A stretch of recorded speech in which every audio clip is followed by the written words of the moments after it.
So the top turn in, bottom turn in, the turn ins are a third of the height of the text block. So when I turn those in and set the text block on the paper, I should have two squares, top and bottom, kind of like I wanted.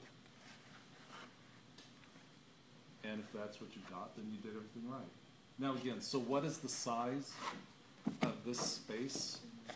So from score line to score line would be the height of the text block plus the size of the squares on the top and bottom.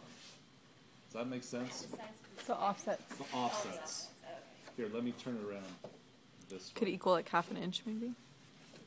Can you see the offset there? Oh no. And down there?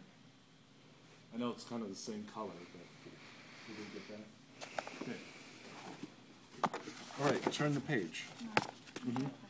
Yeah. Is it typically the same level as the headband or slightly above? Oh, yeah, so, here.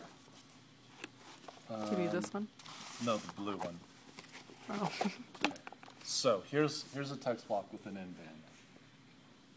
Now, here's its cover. So the offset with an end band is still, you go above, well, in other words, you see where the end band is, but the paper is above it and below it. So you don't make the paper flush with the top of the end band. You want the end band down inside of the squares. Does that make sense? Kind of like that. See how the squares rises up. Yeah, leave a little extra space. I mean, we're talking, 1/16 of an inch at the most. Okay, does that answer your question? Yeah. Okay. So turn to page 77.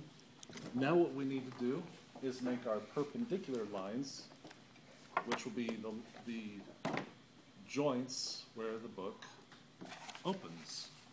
Right here. These lines. Okay? And the way you do those is first we'll make one crease, and the first crease we're going to make is actually very random.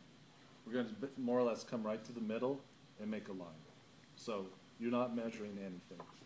All I do is this.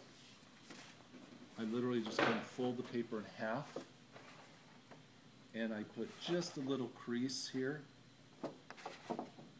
and that just tells me where the half mark is.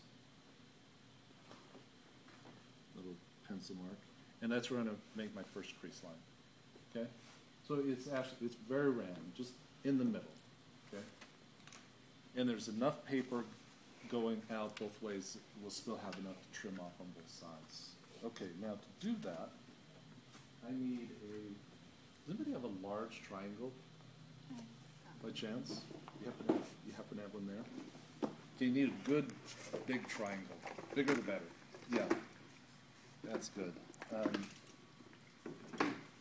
So if you don't have one of these, just borrow one. Ask somebody if you can use one. If you, even bigger one would be great. If you happen to have it. Now this isn't big enough, obviously, to set against the edge of the paper and then have this leg come all the way up here, right? I mean, nowhere near, and that's what we need. So you don't need to run out to the store, and buy a triangle, this big. If you have them, great. They do exist. All you're going to use is just a ruler against one of the legs. Does that make sense? And then it extends the triangle. So what we want to do is get a crease line right down that middle mark. And the way you do it is take your triangle. And this line, these two lines that I'm going to make, these two crease lines, these are very important. In that, you need to really take your time with the triangle. And don't rush it, and get this leg parallel, perfectly parallel to the edge of the paper, so that when we score the perpendicular line, it is perpendicular. Because if it's off just a little, what's going to happen is, as our creases move out from the center, our book cover is going to shoot down or up. It's not going to fit your book well. It's going to look really bizarre. So what you can do, slide this triangle up here against the top, get it flush, and then bring your long ruler, set it against the other leg until you hit that pencil mark, and This is score, the halfway mark? halfway mark and score line. Okay, so that's flush. Bring the ruler against the other leg and just score that line and get rid of the triangle. And again, crease the paper up. And just kind of a light crease. Okay? So that's one of our lines on page 77. Right? And it really doesn't matter which line it is, just get one of them. Now the goal is, it's the second line relative to the first line that's important. So we need to know, what is that space? How do we get that distance? So the directions say the width, in other words, this space from line to line, that is equal to the thickness of the book at, in other words, the thickness of the book plus the 16th of an inch. Now, cross out the 16th. And basically, it's going to be, that 16th is going to be, well, that 16th floats. In other words, it's variable. It could be a 32nd, it could be